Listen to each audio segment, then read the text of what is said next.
श्रीगुरुभ्यो नमः। हरिः ओम्।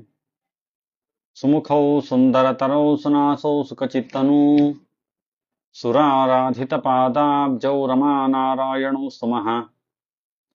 लसतु श्रीमदानन्दतीर्थेन्दुर्नो हृदम्बरे यद्वचश्चन्द्रिका स्वान्तसन्तापं विनिकृन्तति।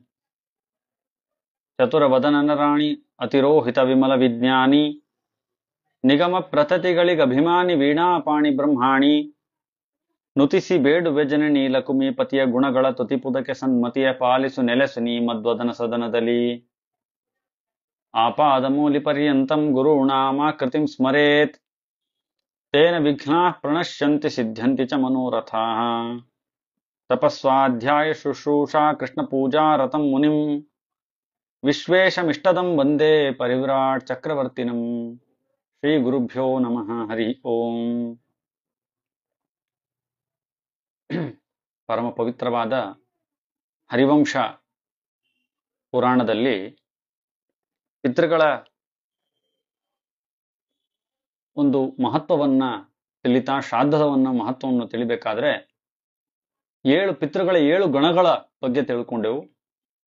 ಅಗ್ನಿಶ್ವಾಥ, ವೈರಾಜ, ಬರಿಷದ ಅಂತೆಲ್ಲ ಅನೇಕ ಪಿತೃಗಣಗಳು, 7 ಪಿತೃಗಣಗಳು, ಅವ್ರ ಬಗ್ಗೆ ತಿಳ್ಕೊಂಡಾಗ ಆ ಬರಿಹಿಷದ ಎಂಬುವಂತಹ ಪಿತೃಗಳ ಮಾನಸ ಕನ್ಯೆ ಪೀವರಿ ಅಂತ. ಆ ಪೀವರಿ ಅವಳನ್ನ ಶುಕಾಚಾರ್ಯರು, ವೇದವ್ಯಾಸರ ಮಕ್ಕಳಾಗಿರ್ತಕ್ಕಂತಹ ಶುಕಾಚಾರ್ಯರು ಅವರು ಮದುವೆ ಆಗ್ತಾರೆ.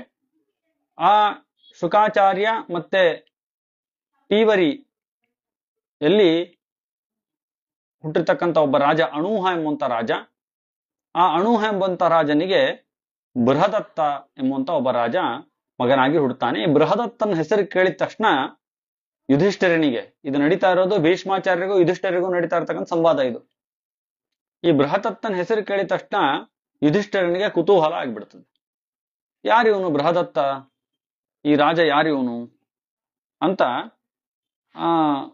ಅವನು ಪ್ರಶ್ನೆ ಮಾಡ್ತಾನೆ. ಯಾಕೆಂದ್ರೆ ಇವನ ಬಗ್ಗೆ ನಾನು ಬ್ರಹ್ಮದತ್ತನ ಬಗ್ಗೆ, ನಮ್ಮ ಈ ಬ್ರಹ್ಮದತ್ತ ಎಂಬಂತ ರಾಜ, ಅಣುಹನ ಮಗ, ಅವನ ಬಗ್ಗೆ ನಾನು ತುಂಬಾ ಕೇಳಿದ್ದೇನೆ. ನಮ್ಮ ಪೂರ್ವಜರು ಇವರು ತುಂಬಾ ಪರಮ ಧಾರ್ಮಿಕನಾಗಿದ್ದಾನೆ ಅಂತೆಲ್ಲ ಇವನ ಬಗ್ಗೆ ಮಾತುಗಳಿದೆ.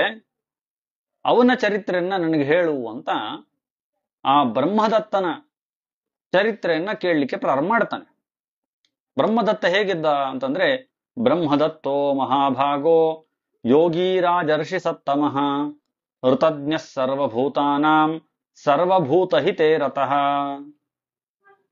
ಬ್ರಹ್ಮದತ್ತ ಎಂಬಂತಹ ರಾಜರ್ಷಿ, ಒಳ್ಳೆ ಶ್ರೇಷ್ಠನಾದಂತ ರಾಜ. ರಾಜರ್ಷಿ ಬರೇ ರಾಜ ಅಲ್ಲ, ರಾಜರ್ಷಿ, ರಾಜನೂ ಹೌದು ಋಷಿಯೂ ಹೌದು. ಅಂದ್ರೆ ಅಷ್ಟ ದೊಡ್ಡ ಜ್ಞಾನಿ ಅಂತ ಅರ್ಥ. ಬ್ರಹ್ಮರ್ಷಿಗಳಿದ್ದ ಹಾಗೆ ರಾಜರ್ಷಿಯು ಕೂಡ ಒಂದು ರೀತಿಯಾದಂತಹ ಒಂದು ವಿಭಾಗ. ರಾಜನಾಗಿದ್ರು ಕೂಡ ಅವನು ಋಷಿ ಆಗಿರ್ತಾನೆ. ವಿಶ್ವಾಮಿತ್ರರು ರಾಜರ್ಷಿಗಳಾಗಿದ್ರು, ಅವರ ಬ್ರಹ್ಮರ್ಷಿಗಳಾಗ್ಬೇಕು ಅಂತ ಅಪೇಕ್ಷೆ ಪಟ್ರು. ಆಮೇಲೆ ಅದೇ ರೀತಿಯಾಗಿ ರಾಜರ್ಷಿ ಆಗ್ಬೇಕು ಅಂತಂದ್ರೆ ಜನಕ ಮುಂತಾದಂತಹ ಸಾಧಕರು, ಒಳ್ಳೆಯ ಜ್ಞಾನಿಗಳು ರಾಜರ್ಷಿಗಳಾಗಿರ್ತಾರೆ, ರಾಜರೂ ಆಗಿರ್ತಾರೆ, ಆದ್ರೆ ಋಷಿಗಳ ಒಂದು ಗುಣವನ್ನು ಹೊಂದಿರ್ತಾರೆ. ಹಾಗಾಗಿ ಅಂತವ್ರನ್ನ ರಾಜರ್ಷಿಗಳು ಅಂತ ಕರಿತೇವೆ. ಅಂತ ರಾಜರ್ಷಿ ಆಗಿದ್ದ. ಮತ್ತೆ ಋತಜ್ಞ ಸರ್ವಭೂತಾನಾಂ, ಎಲ್ಲಾ ಪ್ರಾಣಿಗಳ ಮಾತು ಅವನಿಗೆ ಅರ್ಥ ಆಗ್ತಿತ್ತಂತೆ. ಎಲ್ಲ ಪ್ರಾಣಿಗಳ ಮಾತು, ಕಾಗೆ, ಗುಬ್ಬಿ, ಈ ಬೇರೆ ಹಾವು, ಎಲ್ಲ ಪ್ರಾಣಿಗಳ ಮಾತು ಕೂಡ ಅವನಿಗೆ ಅರ್ಥ ಆಗ್ತಿತ್ತಂತೆ.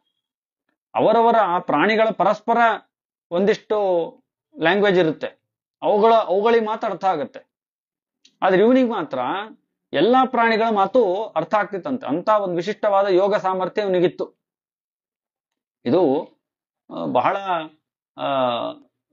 ಯೋಗ ಸಾಮರ್ಥ್ಯದಿಂದಾಗಿ ಪಡಿಬಹುದಾಗಿರ್ತಕ್ಕಂಥ ಒಂದು ಶಕ್ತಿ. ಪತಂಜಲಿಯ ಯೋಗ ಸೂತ್ರದಲ್ಲಿ ಅನೇಕ ವಿಧವಾಗಿರ್ತಕ್ಕಂಥ ಯೋಗಗಳನ್ನು ಹೇಳಿ, ಈ ಅಹಿಂಸಾ, ಸತ್ಯ, ಅಸ್ಥೇಯ, ಶೌಚ, ಇಂದ್ರಿಯ ನಿಗ್ರಹ ಎಂಬಂತ ಇವುಗಳನ್ನೆಲ್ಲ ನಾವು ಏನಾದ್ರೂ ಸಾಧಿಸಿದರೆ ಒಂದೊಂದರಿಂದ ಒಂದೊಂದು ಫಲವನ್ನು ಹೇಳ್ತಾರೆ. ಸತ್ಯ ಎಂಬಂತ ಒಂದು ಗುಣವನ್ನ ಸಾಧಿಸಿದ್ರೆ ಅದಕ್ಕೊಂದು ಫಲ, ಅಹಿಂಸೆಯನ್ನ ಸಾಧಿಸಿದ್ರೆ ಒಂದು ಫಲ. ಈ ರೀತಿಯಾಗಿ ಹೇಳ್ಬೇಕಾದ್ರೆ ಸರ್ವಋತ ವಿಜ್ಞಾನಂ ಅಂತ. ಏನಾದ್ರೂ ನಾವು ಈ ಅಹಿಂಸಾದಿಗಳನ್ನ ಸರಿಯಾಗಿ ಸಾಧನೆ ಮಾಡಿದ್ರೆ, ಈ ಗುಣಗಳನ್ನು ಚೆನ್ನಾಗಿ ನಾವು ಮೈಗೂಡಿಸ್ಕೊಂಡು ಒಳ್ಳೆ ಅತ್ಯುತ್ತಮವಾಗಿ ಅದನ್ನ ಸಾಧನೆ ಮಾಡಿದ್ರೆ ನಮ್ಗೆ ಸರ್ವಋತ ವಿಜ್ಞಾನ, ಎಲ್ಲಾ ಪ್ರಾಣಿಗಳ ಮಾತು ನಮ್ಗೆ ಅರ್ಥ ಆಗತ್ತೆ ಅಂತ. ಆ ರೀತಿಯಾದಂತ ಯೋಗಾಚಾರ್ಯ ಇವನು. ಯೋಗಾಚಾರ್ಯ, ಯೋಗವನ್ನು ಸಾಧನೆ ಮಾಡಿಕೊಂಡು ತುಂಬಾ ಚೆನ್ನಾಗಿ ಅನುಷ್ಠಾನ ಮಾಡಿದ್ದ ಹಾಗಿದ್ರ, ಹಾಗಾಗಿ ಅವನಿಗೆ ಎಲ್ಲಾ ಪ್ರಾಣಿಗಳ ಮಾತು ಗೊತ್ತಾಗ್ತಿತ್ತಂತೆ. ಅವನ ಒಬ್ಬ ಮಂತ್ರಿ ಇದ್ರು, ಇಬ್ರು ಮಂತ್ರಿ ಇದ್ರು.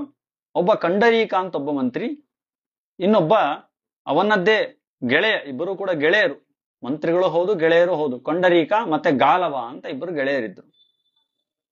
ಇವರು ಮಂತ್ರಿಗಳಾಗಿದ್ರು. ಅವನಿಗೆ ಆ ಬ್ರಹ್ಮದತ್ತ ಎಂಬಂತಹ ರಾಜನ ಅರಮನೆಯಲ್ಲಿ ಒಂದು ಹಕ್ಕಿ, ಅದರ ಹೆಸರು ಪೂಜನೀಯ ಅಂತ ಹೆಸರು. ಪೂಜನೀಯ ಅಂತ ಅದಕ್ಕೆ ಹೆಸರು. ಆ ಹಕ್ಕಿ ಪ್ರತಿನಿತ್ಯ ಇವನ್ ಜೊತೆ ಮಾತಾಡ್ತಾ ಇತ್ತಂತ, ರಾಜನ ಜೊತೆಗೆ. ಯಾಕೆಂದ್ರೆ ಇವನಿಗೆ ಎಲ್ಲಾ ಪ್ರಾಣಿಗಳ ಮಾತು ಬರುತ್ತಲ್ವಾ, ಹಕ್ಕಿ ಮಾತು ಬರುತ್ತೆ ಇವನಿಗೆ. ಹಾಗಾಗಿ ಅದು ಬಂದು ಪ್ರತಿನಿತ್ಯ ಬಂದು ಅದು ರಾಜನ ಜೊತೆ ಹರಟೆ ಹೊಡಿತಾ ಇತ್ತಂತ. ಇಡೀ ಬೆಳಿಗ್ಗೆ ಎದ್ದು ಎಲ್ಲಾ ಕಡೆ ತಿರುಗಾಡೋದು, ಬೇರೆ ಬೇರೆ ಬೇರೆ ಊರುಗಳಿಗೆ ಹೋಗೋದು, ಬೇರೆ ಬೇರೆ ದೇಶಗಳಿಗೆ ಹೋಗೋದು, ನದಿ ಪರ್ವತ ವನಗಳಿಗೆಲ್ಲ ಹೋಗೋದು. ಸಾಯಂಕಾಲ ಹತ್ತಿಸ್ದಾಗೆ ಬಂದು ರಾಜನಿಗೆ ಎಲ್ಲಾ ಕಥೆಯನ್ನು ಹೇಳೋದು. ಇವತ್ತು ಏನೇನಾಯ್ತು, ಅವನು ಏನೇನ್ ಆಶ್ಚರ್ಯ ಕಂಡತು, ಯಾವ ಊರಲ್ಲಿ ಏನೇನ್ ಕಂಡತು ಅಂತೆಲ್ಲ ವಿವರವಾಗಿ ಅವನ ಜೊತೆಗೆ ಮಾತಾಡೋದು. ಹೀಗೆ ಆ ಬ್ರಹ್ಮದತ್ತನಿಗೂ ಮತ್ತೆ ಆ ಪೂಜನೀಯ ಎಂಬಂತ ಹಕ್ಕಿಗೂ ತುಂಬಾ ಗೆಳೆತನ ಅವರಿಬ್ಬರಿಗೂ ಕೂಡ. ಪ್ರತಿನಿತ್ಯ ಇದು ನಡೀತಾನೇ ಇರ್ತಿತ್ತು. ಹೀಗೆ ಆಗ್ತಿರ್ಬೇಕಾದ್ರೆ ಈ ಬ್ರಹ್ಮದತ್ತನಿಗೆ ಒಂದು ಸ್ವಲ್ಪ ದಿನ ಆದ ಮೇಲೆ ಅವನ ಪತ್ನಿಯೂ ಕೂಡ ತುಂಬಾ ದೊಡ್ಡ ತಪಸ್ವಿನಿ ಆಗಿರ್ತಾಳೆ. ಅವಳಿಗೆ ಮಕ್ಕಳಾಗತ್ತೆ, ಒಂದು ಮಗು ಆಗತ್ತೆ. ಆ ಮಗು ಆದಾಗ ಅಲ್ಲಿ ಸರಿಯಾಗಿ ಆ ಪೂಜನೀಯ ಎಂಬೊಂದು ಹಕ್ಕಿದೆಯಲ್ಲ, ಅದಕ್ಕೂ ಕೂಡ ಒಂದು ಮಗು ಆಗತ್ತೆ. ಅಂದ್ರೆ ಅದು ಕೂಡ ಒಂದು ಮೊಟ್ಟೆಯನ್ನು ಇಡತ್ತೆ. ಇದು 9 ತಿಂಗಳು ಗರ್ಭಿಣಿಯಾಗಿ ಇವಳು ಕೂಡ ಇಲ್ಲಿ ಮಗುವನ್ನು ಪಡಿತಾಳೆ. ಅದೇ ರೀತಿಯಾಗಿ ಆ ಪೂಜನೀಯ ಹಕ್ಕಿ ಆ ಮೊಟ್ಟೆ ಏನಿದೆ ಅದು ಕೂಡ ಒಡೆದು ಅಲ್ಲೂ ಕೂಡ ಒಂದು ಸಣ್ಣ ಹಕ್ಕಿ, ಮರಿ ಹಕ್ಕಿ ಅದು ಕೂಡ ಬರುತ್ತೆ. ಇವರಿಬ್ಬರು ಕೂಡ ಪರಸ್ಪರವಾಗಿ ಆಟ ಆಡ್ತಾ ಇರ್ತಾರಂತೆ. ಯಾಕಂದ್ರೆ ಆ ಮಗುವನ್ನ ನೋಡ್ಕೊಳ್ಳಿಕ್ಕೆ ಒಬ್ಳು ದಾದಿಯನ್ನ ನೇಮಿಸಿರ್ತಾರೆ. ಆ ದಾದಿ ಏನ್ ಮಾಡ್ತಾ ಇರ್ತಾಳೆ ಅಂತಂದ್ರೆ, ಈ ಮರಿ ಹಕ್ಕಿ ಇದೆಯಲ್ಲ ಅದನ್ನ ಇಟ್ಕೊಂಡು ಪ್ರತಿನಿತ್ಯ ಆ ಮಗುವಿಗೆ ಆಟ ಆಡಿಸ್ತಾ ಇರ್ತಾಳಂತೆ. ಈ ತಾಯಿ ಪೂಜನೀಯ ಹಕ್ಕಿ ಏನ್ ಮಾಡ್ತಾ ಇರತ್ತೆ ಅಂದ್ರೆ, ಅದಕ್ಕೆ ಎಷ್ಟು ಪ್ರೀತಿ ಅಂದ್ರೆ, ರಾಜನ ಮಗನೂ ಮತ್ತೆ ತನ್ನ ಮಗು ಇಬ್ರು ಸಮಾನ, ವ್ಯತ್ಯಾಸವೇ ಇಲ್ಲ, ಆ ರೀತಿಯಾಗಿ ಪ್ರೀತಿ ಮಾಡ್ತಾ ಇತ್ತಂತೆ. ಪ್ರತಿನಿತ್ಯ ಬೆಳಿಗ್ಗೆ ಕಾಡಿಗೆಲ್ಲ ಹೋಗಿ ಬಹಳ ರಸಭರಿತವಾದಂತಹ ಒಳ್ಳೆಯ ಆರೋಗ್ಯದ ಗುಣಗಳನ್ನು ಹೊಂದಿರತಕ್ಕಂಥ 2 ಹಣ್ಣನ್ನು ತಗೊಂಡ್ಬರ್ತಾ ಇತ್ತಂತೆ. 2 ಹಣ್ಣು, ಪ್ರತಿನಿತ್ಯ 2 ಹಣ್ಣು. 1 ಹಣ್ಣು ಆ ಮಗುವಿಗೆ, 1 ಹಣ್ಣು ತನ್ನ ಮಗುವಿಗೆ. ಅಷ್ಟು ಪ್ರೀತಿ ಮಾಡ್ತಾ ಇತ್ತಂತೆ. ಹೀಗೆ ನಡೀತಾ ಇದೆ, ಪ್ರತಿನಿತ್ಯವೂ ಕೂಡ ಇದೇ ಒಂದು ರೊಟೀನ್ ನಡೀತಾ ಇದೆ. ಒಂದು ದಿನ ಏನಾಯ್ತು, ಈ ಮಗು ತುಂಬಾ ಹಠ ಮಾಡ್ಲಿಕ್ಕೆ ಪ್ರಾರಂಭ ಮಾಡಿತ್ತು. ಅವಳು ಏನ್ ಮಾಡಿದ್ಲು, ದಾದಿ ಪ್ರತಿನಿತ್ಯದ ಯಾವ ರೀತಿಯಾಗಿ ಪ್ರತಿನಿತ್ಯ ಏನ್ ಮಾಡ್ತಾ ಇದ್ಲು, ಆ ಪೂಜನೀಯ ಹಕ್ಕಿ ಏನಿದೆ ಅದರ ಮಗು ಏನಿದೆ ಅದನ್ನ ಆಟ ಆಡಿಸ್ತಾ ಇದ್ಲು. ಆ ಹಕ್ಕಿ ಕೂಡ ಇದ್ರ ಮೇಲೆ ನಿಂತ್ಕೊಂಡು ಎಲ್ಲ ಆಟ ಆಡ್ತಾ ಇತ್ತು. ಅವನು ಖುಷಿಯಾಗಿರ್ತಾ ಇದ್ದ. ಇವತ್ತು ಏನು ಸಿಟ್ಟು ಬಂತೋ ಏನೋ, ಆ ಪೂಜನೀಯ ಹಕ್ಕಿಯ ಚಿಕ್ಕ ಏನ್ ಮಗು ಇದೆ, ಹಕ್ಕಿ ಏನಿದೆ ಅದರದ್ದು ಕುತ್ತಿಗೆ ಹಿಡ್ಕೊಂಡು ಆಟ ಆಡ್ಲಿಕ್ಕೆ ಪ್ರಾರಂಭ ಮಾಡ್ಬಿಡ್ತು ಆ ಮಗು. 1 ನಿಮಿಷ ಆಯ್ತು, 2 ನಿಮಿಷ ಆಯ್ತು. ಆ ಕುತ್ತಿಗೆ ಹಿಡ್ಕೊಂಡು ಆಟ ಆಡ್ತಾ ಇರ್ಬೇಕಾದ್ರೆ ಏನಾಯ್ತು ಅಂದ್ರೆ, ಆ ಕುತ್ತಿಗೆ ಮುರಿದು ಆ ಪೂಜನೀಯ ಹಕ್ಕಿಯ ಆ ಮಗು ಸತ್ವಾಯ್ತು. ಎಂತ ಒಂದು ಕೆಟ್ಟ ಘಟನೆ ನಡೆದು ಹೋಯ್ತು. ಯಾರಿಗೂ ಊಹೆ ಕೂಡ ಮಾಡ್ಕೊಳ್ಲಿಕ್ಕಾಗಿರ್ಲಿಲ್ಲ. ಆ ದಾದಿ ಕೂಡ ಊಹೆ ಮಾಡ್ಕೊಳ್ಲಿಕ್ಕಾಗಿಲ್ಲ. ಆ ಮಗು ಆಟ ಆಡ್ತಾ ಆ ಹಕ್ಕಿಯ ಕುತ್ತಿಗೆಯನ್ನು ಹಿಡಿದು ಆಟ ಆಡ್ಲಿಕ್ಕೆ ಪ್ರಾರಂಭ ಮಾಡಿತ್ತು. 1-2 ನಿಮಿಷಗಳಲ್ಲಿ ಅದರ ಉಸಿರು ನಿಂತು ಅದು ಸತ್ತು ಹೋಗ್ಬಿಡ್ತು. ಇದು ದಾದಿಗೆ ಗೊತ್ತಾಗಿದೆ ತರ ಅವಳು ಹೆದರ್ಕೊಂಡು ಹೋಗಿ ರಾಜನಿಗೆ ಹೇಳ್ತಾಳೆ. ರಾಜ ಬಂದು ನೋಡ್ತಾನೆ, ಆ ಹಕ್ಕಿ ಅದು ಸತ್ತು ಹೋಗಿದೆ.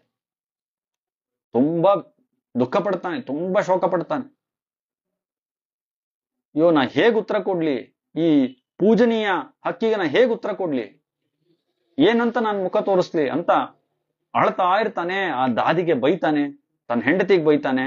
ಅದೇನಾಗುತ್ತೆ, ಪ್ರತಿನಿತ್ಯವೂ ಕೂಡ ಆ ಪೂಜನೀಯ ಹಕ್ಕಿ ಬೆಳಿಗ್ಗೆ ಹೋಗಿದ್ದು ಸಂಜೆ ಬರ್ಬೇಕು. ಬರುವಾಗ ಪ್ರತಿನಿತ್ಯ ತರ 2 ಹಣ್ಣನ್ನು ತಗೊಂಡ್ಬರುತ್ತಂತೆ. ಒಂದು ತನ್ನ ಮಗುವಿಗೆ, ಒಂದು ಆ ರಾಜನ ಮಗುವಿಗೆ. ಇವತ್ತಿನ ದಿನ ಬಂದು ನೋಡಿದ್ರೆ ರಾಜ ಅಳ್ತಾ ಇದ್ದಾನೆ. ಯಾಕೆ ಅಳ್ತಾ ಇದ್ದಾನೆ ಅಂತ ನೋಡಿ ಆ ಕಡೆ ನೋಡಿದ್ರೆ ಆ ತನ್ನ ಹಕ್ಕಿ, ತನ್ನ ಮಗು, ಅದು ಯಾವುದೇ ಉಸಿರಾಟ ಇಲ್ಲದೆ ಹಾಗೆ ಬಿದ್ದೋಗಿದೆ. ಬಹಳ ಬೇಸರ ಆಯ್ತು ಅದಕ್ಕೆ. ತನ್ನ ಮಗು ಅದು ಸತ್ತು ಬಿದ್ದಿದೆಯಲ್ಲ ಅಂತ ಯೋಚನೆ ಮಾಡಿ ಯಾಕೆ ಹೀಗಾಯ್ತು ಅಂತ ಹೇಳಿದಾಗ ಆ ರಾಜ ಹೇಳದ್ನಂತೆ, ಹೀಗೆ ಒಂದು ಅಚಾತುರ್ಯ ನಡೆದು ಹೋಗ್ಬಿಟ್ಟಿದೆ. ನನ್ನ ಮಗು ಆಟ ಆಡ್ಬೇಕಾದ್ರೆ ನಿನ್ನ ಮಗುವಿನ ಕತ್ತನ್ನು ಹಿಡಿದು ಆಟ ಆಡ್ತಾ ಇತ್ತು, ಉಸಿರು ನಿಂತು ಹೋಯ್ತು, ನಿನ್ನ ಮಗು ಸತ್ತು ಹೋಯ್ತು, ಬಹಳ ದುಃಖ ಆಗ್ತಾ ಇದೆ ನನಗೂ ಕೂಡ ಅಂತ ಅವನು ಹೇಳ್ತಾನಂತೆ. ಆದ್ರೆ ಈ ಪೂಜನೀಯ ಹಕ್ಕಿಗೆ ಬೇಸರ ಅಂದ್ರೆ ಬೇಸರ, ಏನು ಮಾಡೋದು, ತನ್ನ ಮಗು ಹೋಯ್ತಲ್ಲ, ಇಷ್ಟು ಪ್ರೀತಿಯಿಂದ ನಾನು ನೋಡ್ಕೊಳ್ತಾ ಇದ್ದೆ ರಾಜನ ಮಗನನ್ನ, ಅವನೇ ಇವಳನ್ನ, ನನ್ನ ಮಗುವನ್ನ ಕೊಂದು ಬಿಟ್ನಲ್ಲ ಅಂತ ಬಹಳ ಸಿಟ್ಟು ಬಂತಂತೆ. ಬೈತಾಳೆ, ರಾಜನಿಗೆ ಬೈತಾಳೆ, ನಿನ್ನ ರಾಜ್ಯದಲ್ಲಿ ಎಲ್ಲರಿಗೂ ಅಭಯ ಇರಬೇಕು, ಯಾರಿಗೂ ಭಯ ಇರಬಾರದು, ಅಂಥದ್ರಲ್ಲಿ ನನ್ನ ಮಗುವಿಗೇನೆ ಸಾಯುವಾಗ ಆಯ್ತಲ್ಲ ಅಂತೆಲ್ಲ ಬೈತಾಳೆ. ಆವಾಗ ಆ ರಾಜ ಹೇಳ್ತಾನಂತೆ, ಅಯ್ಯೋ ದುಃಖ ಪಡಬೇಡ, ವಿಶೋಕಾಭವ ಕಲ್ಯಾಣಿ ಕೃತಂತೆ ಭೀರು ಶೋಭನಂ, ನೀನು ದುಃಖ ಪಡಬೇಡ ಅಂತ ಹೇಳ್ತಾನಂತೆ. ಆದ್ರೆ ಅವಳಿಗೆ ದುಃಖ ಇತ್ತು, ಏನ್ ಮಾಡೋದು. ಸಿಟ್ಟಿನಲ್ಲಿ ಅವಳು ಏನ್ ಮಾಡ್ತಾಳೆ ಅಂತಂದ್ರೆ, ಈ ಮಗುವಿನ ಕೈಯಿಂದ ನನ್ನ ಮಗುವಿನ ಪ್ರಾಣ ಹೋಗಿದೆಯಲ್ಲ, ಇದನ್ನ ಹಾಗೆ ಬಿಡಬಾರ್ದು, ಏನಾದ್ರು ಶಿಕ್ಷೆ ಕೊಡ್ಬೇಕು. ಯಾಕೆಂದ್ರೆ ದೊಡ್ಡವರು ತಪ್ಪು ಮಾಡಿದ್ರೆ ಶಿಕ್ಷೆ ಆಗ್ಲೇಬೇಕು. ಹಾಗಾಗಿ ಇವನು ದೊಡ್ಡ ರಾಜನ ಮಗ, ಇವನು ತಪ್ಪು ಮಾಡಿದ್ರೆ ಹಾಗೆ ಬಿಟ್ಟು ಹೋಗ್ಬಾರ್ದು, ಇವನಿಗೆ ಶಿಕ್ಷೆ ಆಗ್ಲೇಬೇಕು ಅಂತ ತನ್ನ ಆ ಚಂಚು, ತನ್ನ ಏನು ಬಾಯಿ ಇತ್ತು, ಕೊಕ್ಕೆ ಇತ್ತು, ಅದರಿಂದ ಹೋಗಿ ಆ ರಾಜನ ಮಗುವಿನ 2 ಕಣ್ಣಿನ ಮೇಲೆ ಚುಚ್ಚಿ ಬಿಡ್ತಂತೆ. ಸಿಟ್ಟಿನಲ್ಲಿ ಚುಚ್ಚಿ ಬಿಡ್ತಂತ ಹೋಗಿ. ಚುಚ್ಚಿದ್ರೆ ಆ ರಾಜನ ಮಗುವಿನ 2 ಕಣ್ಣುಗಳು ಕೂಡ ಅದು ನಾಶ ಆಗೋಯ್ತು. ನಾಶ ಆದ್ಮೇಲೆ ಅಲ್ಲಿದ್ರೆ ಏನಾದ್ರೂ ಆಗತ್ತೆ ಅಂತ ಒಂದು ದ್ವಾರದಲ್ಲಿ ಹೋಗಿ ಕೂತ್ಕೊಳ್ತಂತೆ. ಕೂತ್ಕೊಳ್ತು ರಾಜನಿಗೆ ಸಿಟ್ಟು ಬರ್ಬೇಕಲ್ವಾ, ಏನಪ್ಪ ಹಿಂಗ್ ಮಾಡ್ಬಿಟ್ಲು ಅಂತ. ಅದ್ ರಾಜ ಹೇಳ್ತಾನಂತೆ, ವಿಶೋಕಾಭವ ಕಲ್ಯಾಣಿ, ದುಃಖ ಪಡಬೇಡ, ನಿನಗೆ ಸಮಾಧಾನ ಆಯ್ತಾ ಅಂತ ಕೇಳ್ತಾನಂತೆ. ನೋಡಿ, ಯಾಕಂದ್ರೆ ನಾನು ನಿನ್ನ ಮಗುವನ್ನು ವಾಪಸ್ ಅಂತೂ ತಂದು ಕೊಡ್ಲಿಕ್ಕೆ ಆಗಲ್ಲ, ಆದ್ರೆ ನೀನು ನನ್ನ ಮಗುವನ್ನ ಸಾಯಿಸ್ತಿಲ್ಲ, 2 ಕಣ್ಣನ್ನು ತೆಗ್ದಿದ್ದೀಯ ಅಷ್ಟೇ. ಹಾಗಾಗಿ ನೀನು ನಿಜವಾಗಿಯೂ ಶ್ರೇಷ್ಠ ನೀನು.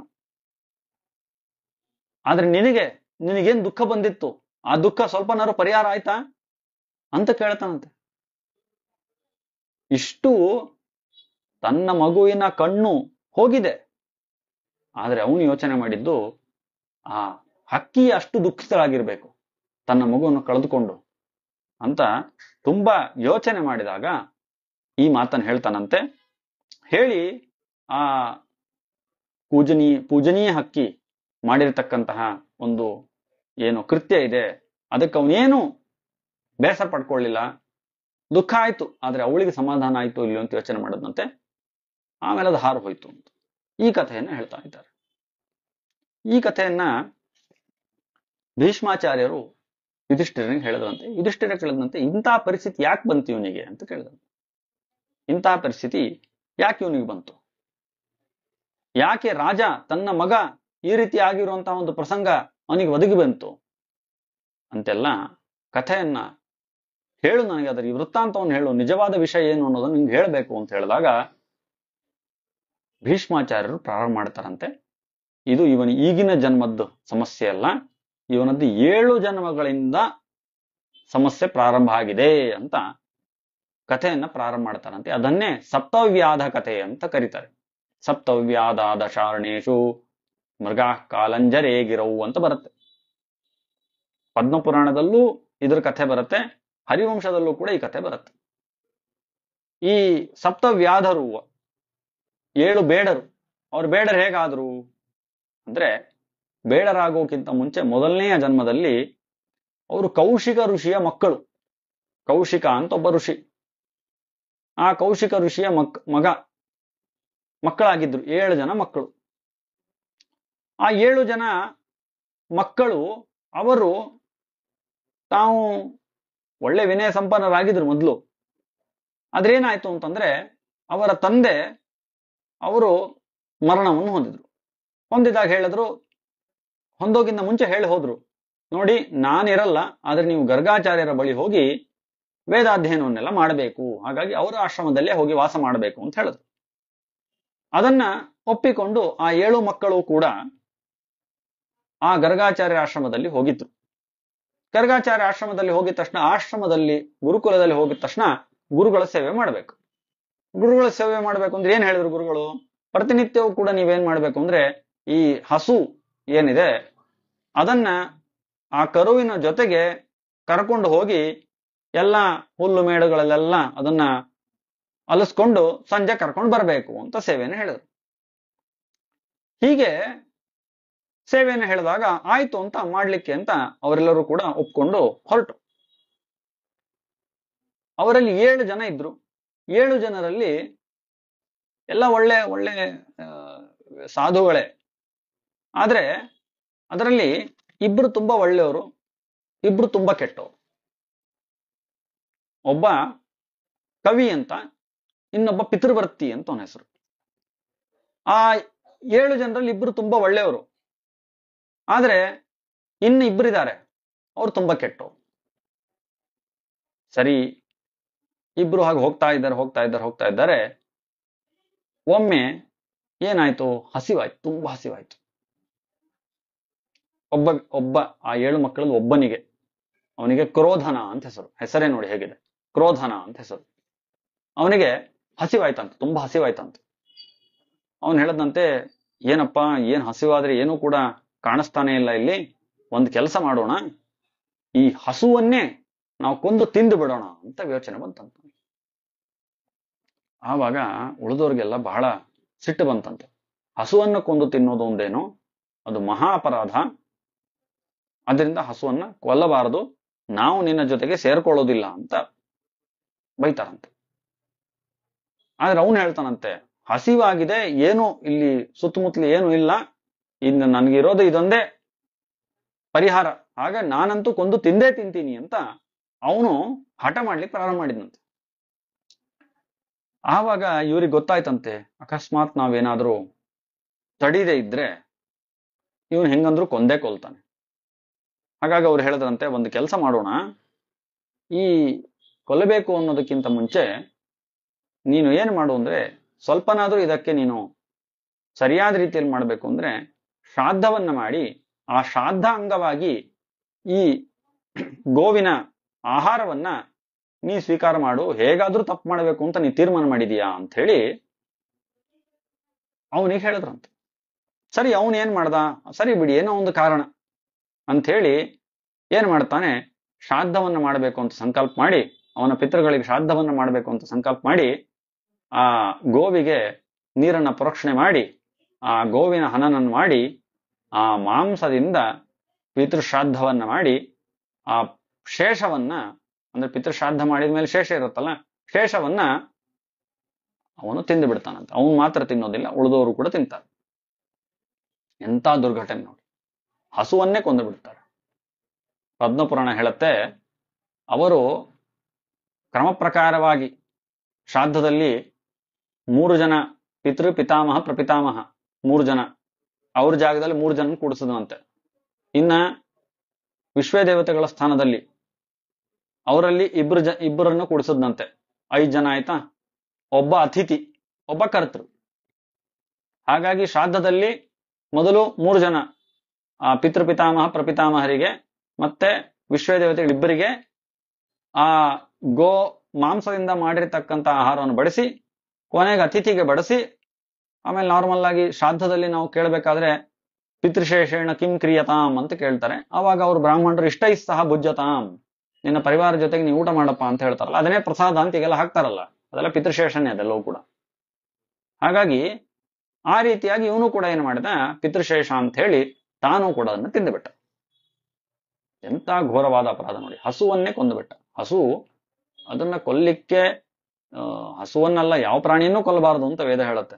ಮಾಹಿಂಸ್ಯಾತ್ ಸರ್ವಾಭೂತಾನಿ, ಯಾವ ಪ್ರಾಣಿಗೂ ಹಿಂಸೆ ಕೊಡಬಾರದು ಅಂತ. ಕೊನೆಗೆ ಆ ಅನಿವಾರ್ಯ ಹಿಂಸೆಗಳು ಅಂತ ಬಂದಾಗ ಕೆಲವೊಂದಕ್ಕೆ ಎಕ್ಸೆಪ್ಷನ್ ಕೊಟ್ಟು, ಆದ್ರೆ ಗೋವನ್ನ ಮಾತ್ರ ಯಾವುದೇ ಕಾರಣಕ್ಕೂ ಹಿಂಸೆ ಕೊಡಬಾರದು ಅಂತ ಹೇಳ್ತಾರೆ. ಹಾಗಾಗಿ ಆ ಗೋವನ್ನ ಅಘ್ನ ಅಂತ ಹೆಸರು, ಗೋವಿಗೆ ವೇದದಲ್ಲಿ ಕೊಟ್ಟಿರ್ತಕ್ಕಂಥ ಹೆಸರು ಅಘ್ನ.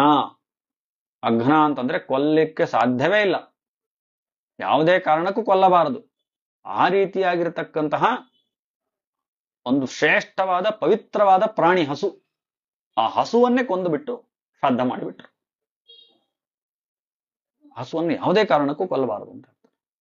ಅವಾಗ ಪ್ರಶ್ನೆ ಬರುತ್ತಲ್ಲ ಆಚಾರ್ಯ, ಹಾಗಾದ್ರೆ ಈ ಹಸುವನ್ನು ಕೊಲ್ಲಬಾರದು ಅಂದ್ರೆ ಕೆಲವರೆಲ್ಲ ಹೇಳ್ತಾರಲ್ಲ, ಹಸುವನ್ನು ಹಿಂದೆಲ್ಲ ಕೊಲ್ತಾ ಇದ್ರು, ಹಿಂದೆ ತಿಂತಾ ಇದ್ರು, ಹಾಗೆ ಹೀಗೆ ಅಂತ. ಅದೆಲ್ಲವೂ ಕೂಡ ತಪ್ಪು. ತಪ್ಪು ಅಂತಂದ್ರೆ ಅದು ಸಂಸ್ಕೃತವನ್ನ ಸರಿಯಾಗಿ ತಿಳಿಲಿಲ್ಲ ಅಂತ ಆದ್ರೆ ಆಗ್ತಕ್ಕಂಥ ಅನರ್ಥ. ಈಗ ಭಾಗವತದಲ್ಲೇನೆ ಒಂದು ಕಡೆ ಬರುತ್ತೆ, ಅಕ್ರೂರ ಕೃಷ್ಣನ ಕರ್ಕೊಂಡ್ಬರ್ಲಿಕ್ಕೆ ಅಂತ ಬರ್ತಾನೆ, ನಂದಗೋಪನ ಮನೆಗೆ ಬರ್ತಾನೆ. ಅಲ್ಲಿ ಒಂದು ಮಾತು ಬರುತ್ತೆ, ಗಾಂ ಚ ಅತಿಥಯೇ ನಿವೇದ್ಯ. ಗಾಂ ಚ ಅತಿಥಯೇ, ಅತಿಥಿಗಳಿಗೆ ಗೋವನ್ನ ಕೊಟ್ಟು ಅಂತ. ಗೋವನ್ನು ಕೊಟ್ಟು ಅಂತಂದ್ರೇನು?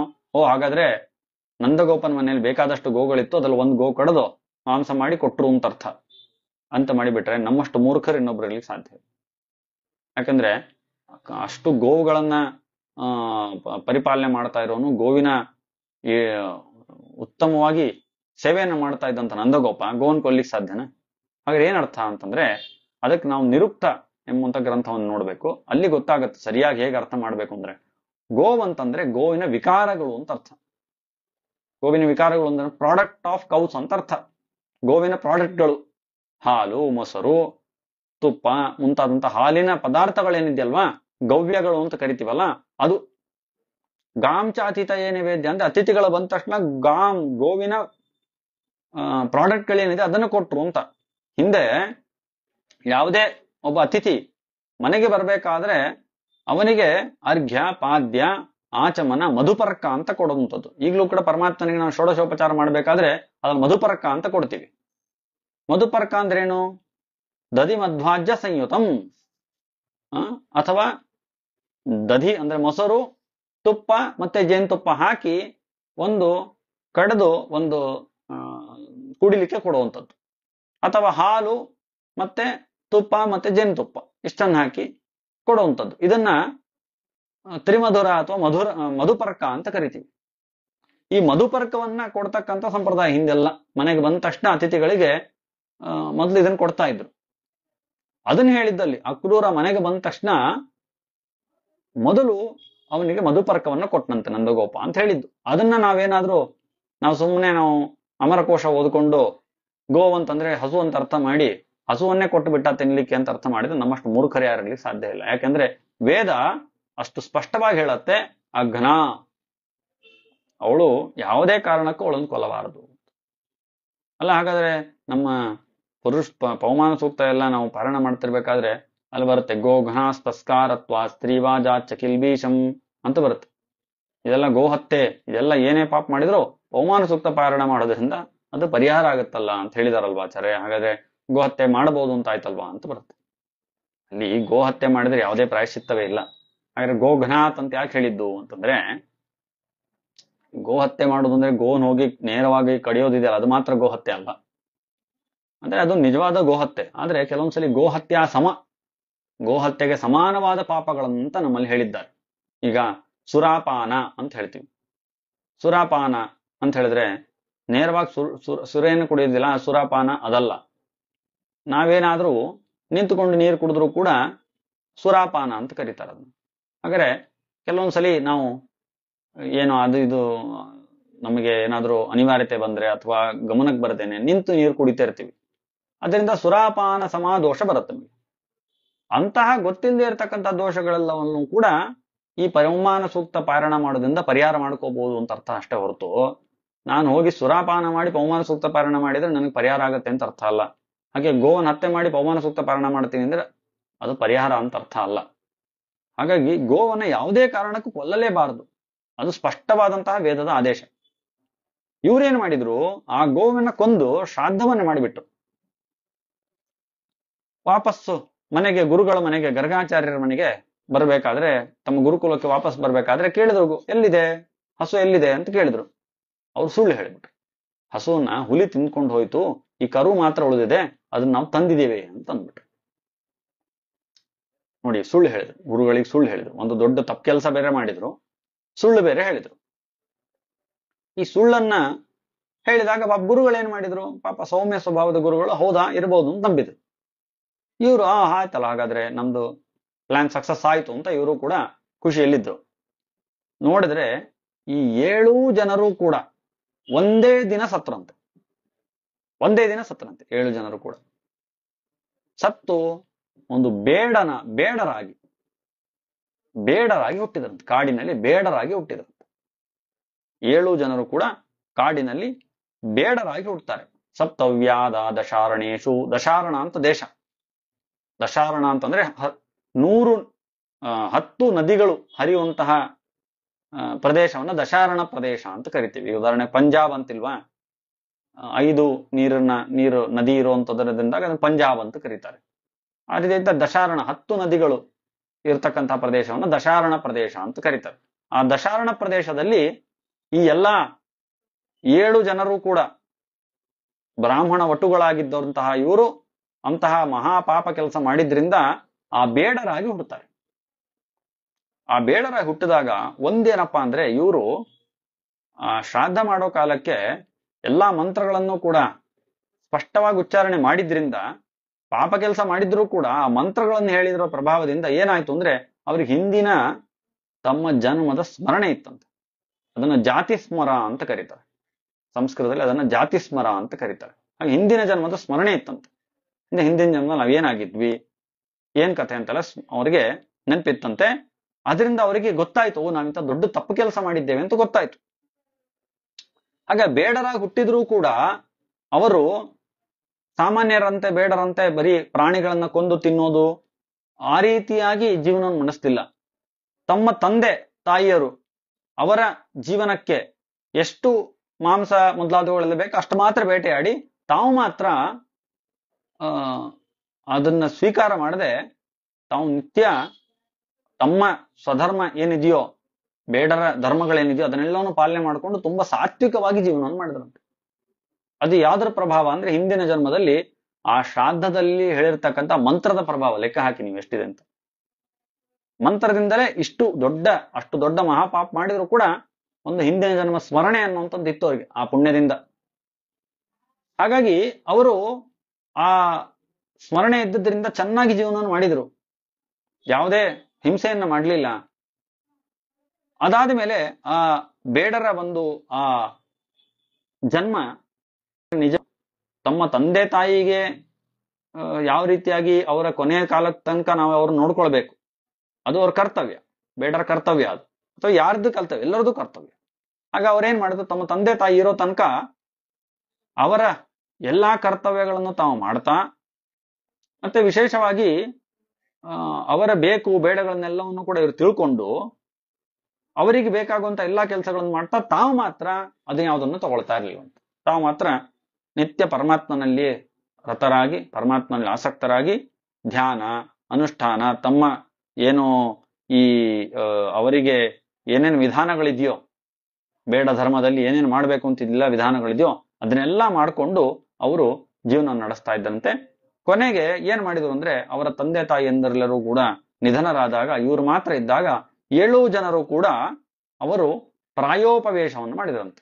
ಪ್ರಾಯೋಪವೇಶ ಅಂದ್ರೆ ಏನು ಅಂತಂದ್ರೆ, ಅವರು ಕೊನೆ ತನಕ ಅನ್ನ ನೀರನ್ನು ಮುಟ್ಟದೆ ಹಾಗೆ ಉಪವಾಸದಿಂದಿದ್ದು ಅವರು ತಮ್ಮ ದೇಹತ್ಯಾಗವನ್ನು ಮಾಡ್ತಾರೆ, ಒಟ್ಟಿಗೆ ದೇಹತ್ಯಾಗವನ್ನು ಮಾಡ್ತಾರೆ. ಸರಿ, ಇದು ಎರಡನೇ ಜನ್ಮ ಅವ್ರದ್ದು ಲೆಕ್ಕದ ಪ್ರಕಾರ. ಮೊದಲನೇದ್ದು ಕೌಶಿಕ ಎಂಬಂತಹ ಬ್ರಾಹ್ಮಣರ ಮಕ್ಕಳಾಗಿ ಹುಡ್ತಾರೆ. ಎರಡನೇದ್ದು ಅಲ್ಲಿ ಮಾಡಿದಂತ ತಪ್ಪಿದಿಂದ ಬೇಡರಾಗಿ ಹುಡ್ತಾರೆ. ಆ ಬೇಡರಾಗಿ ಹುಟ್ಟಿದ ಮೇಲೆ ಸತ್ಕರ್ಮವನ್ನು ಮಾಡಿದ್ರಿಂದ ಅವರು ಮುಂದೆ ಚಕ್ರವಾಕ ಪಕ್ಷಿಗಳಾಗಿ ಹುಡ್ತಾರೆ. ತತಸ್ಥಂ ಚಕ್ರವಾಕೌತೌ ಅಂತ ಚಕ್ರವಾಕ ಪಕ್ಷಿಗಳಾಗಿ ಹುಡ್ತಾರೆ. ಚಕ್ರವಾಕ ಪಕ್ಷಿಗಳಾಗಿ ಹುಟ್ಟೋದ್ರ ಹಿಂದಿನ ಕಾರಣ ಏನು ಅಂತಂದ್ರೆ, ಪರಮಾತ್ಮ ನೋಡಿ ಪರೀಕ್ಷೆ ಮಾಡ್ತಾ ಇದ್ದಾನೆ. ಏನಾದ್ರೂ ಮಾಡಿ ಇವರು ಮತ್ತೆ ಈ ಸಂಸಾರದಲ್ಲಿ ಬೀಳ್ತಾರೋ ಬೀಳಲ್ವೋ ಅಂತ ಪರಮಾತ್ಮ ಪರೀಕ್ಷೆ ಮಾಡ್ತಾ ಇದ್ದಾನೆ.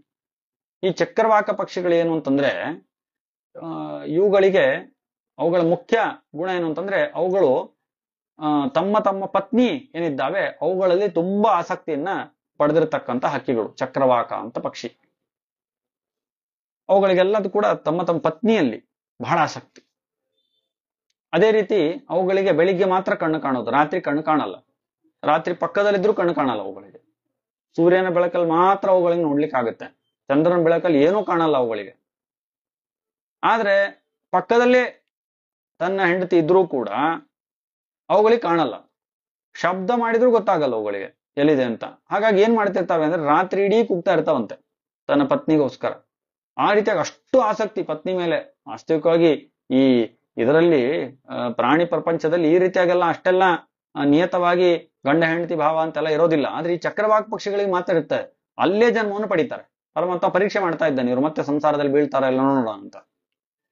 ಆದ್ರೆ ಇವ್ರು ಚಕ್ರವಾಕ ಪಕ್ಷಿಗಳಾಗಿದ್ರೂ ಕೂಡ ಅಲ್ಲಿ ಅವರಿಗೆ ಆ ಹಿಂದಿನ ಜನ್ಮದ ಸ್ಮರಣೆ ಇತ್ತು.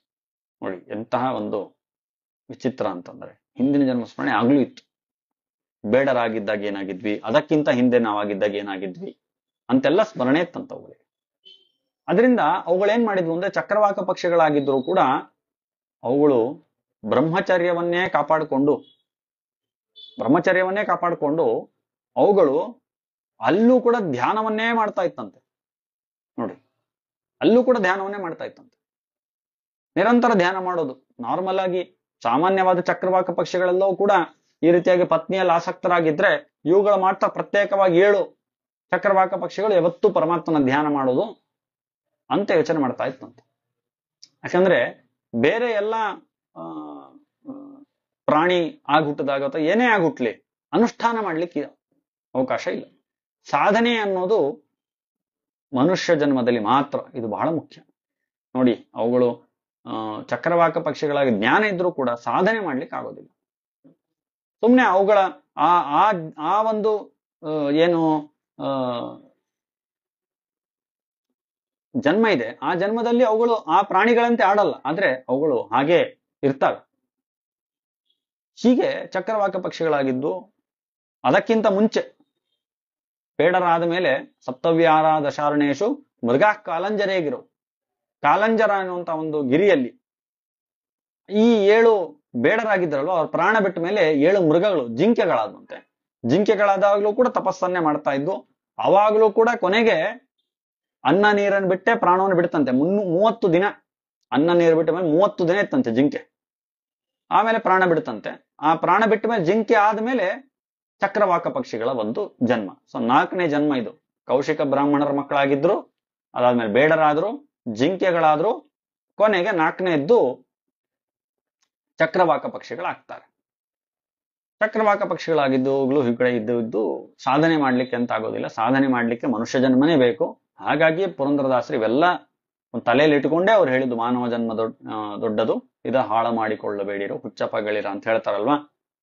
ಅದೆಲ್ಲವೂ ಕೂಡ ಇದನ್ನೆಲ್ಲ ಗಮನಿಸಿ ಹೇಳಿದ್ದು. ನೋಡಿ, ಎಷ್ಟೇ ಜ್ಞಾನಿಗಳೇ ಆಗಿರ್ಲಿ, ಬೇರೆ ಪ್ರಾಣಿ ಜನ್ಮ ಬಂದ್ರೆ ಸಾಧನೆ ಮಾಡ್ಲಿಕ್ಕೆ ಆಗೋದಿಲ್ಲ. ಹಾಗಾಗಿ ಆ ಪ್ರಾಣಿಗಳು ಆಗಿದ್ದಾಗ ಅವುಗಳು ಹೆಚ್ಚು ಅಂದ್ರೆ ಪರಮಾತ್ಮನ ಧ್ಯಾನ ಮಾಡ್ತಾ ಇತ್ತು. ಆ ಜನ್ಮ ಕಳೀಲಿ ಅಂತ. ಆ ಚಕ್ರವಾಕ ಪಕ್ಷಿಯ ಜನ್ಮವು ಕಳೀತು. ಕಳೆದ ಮೇಲೆ ಒಂದು ಶಕುನ ಪಕ್ಷಿಯಾಗಿ ಇನ್ನೊಂದು ಪಕ್ಷಿ ಶಕುನ ಪಕ್ಷಿಯಾಗಿ ಮತ್ತೆ ಜನ್ಮ ಬಂತಂತ. ಪರಮಾತ್ಮ ಪರೀಕ್ಷೆ ಮಾಡ್ತಾ ಇದ್ದಾನೆ, ಏನಾದ್ರೂ ಮತ್ತೆ ವಾಪಸ್ ಇವರು ಸಂಸಾರಕ್ಕೆ ಬೀಳ್ತಾರ ನೋಡೋಣ ಅಂತ ಶಕುನ ಪಕ್ಷಿಯಾಗಿ ಅವುಗಳಿಗೆ ಜನ್ಮ ಕೊಟ್ಟನಂತೆ. ಆ ಶಕುನ ಪಕ್ಷಿ ಆದಾಗ್ಲೂ ಕೂಡ ಅವುಗಳು ಬೇರೆ ಯಾವುದೇ ಕೆಲಸ ಮಾಡದೆ ಪರಮಾತ್ಮನದ್ದೇ ಧ್ಯಾನವನ್ನು ಮಾಡ್ತಾ ತಮ್ಮ ಒಂದು ದಿನಚರಿಯನ್ನ ನೋಡ್ತಾ ಇತ್ತಂತೆ.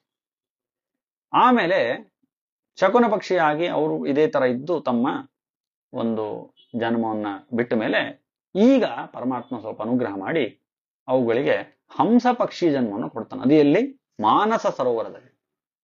ಮಾನಸ ಸರೋವರದಲ್ಲಿ ಹಂಸ ಪಕ್ಷಿಯ ಜನ್ಮವನ್ನು ಕೊಡ್ತಾನೆ. ಹಂಸ ಅಂದ್ರೆ ಶ್ರೇಷ್ಠ ಪಕ್ಷಿ, ಅದು ಶ್ರೇಷ್ಠ ಪಕ್ಷಿ. ಅದು ಹಂಸವನ್ನ ಸನ್ಯಾಸಿಗಳಿಗೆ ಹೋಲಿಸ್ತಾರೆ. ಅಂತಹದ್ದು ಸನ್ಯಾಸದಲ್ಲೂ ಕೂಡ ಎರಡು ವಿಧ, ಹಂಸ ಪರಮಹಂಸ ಅಂತ.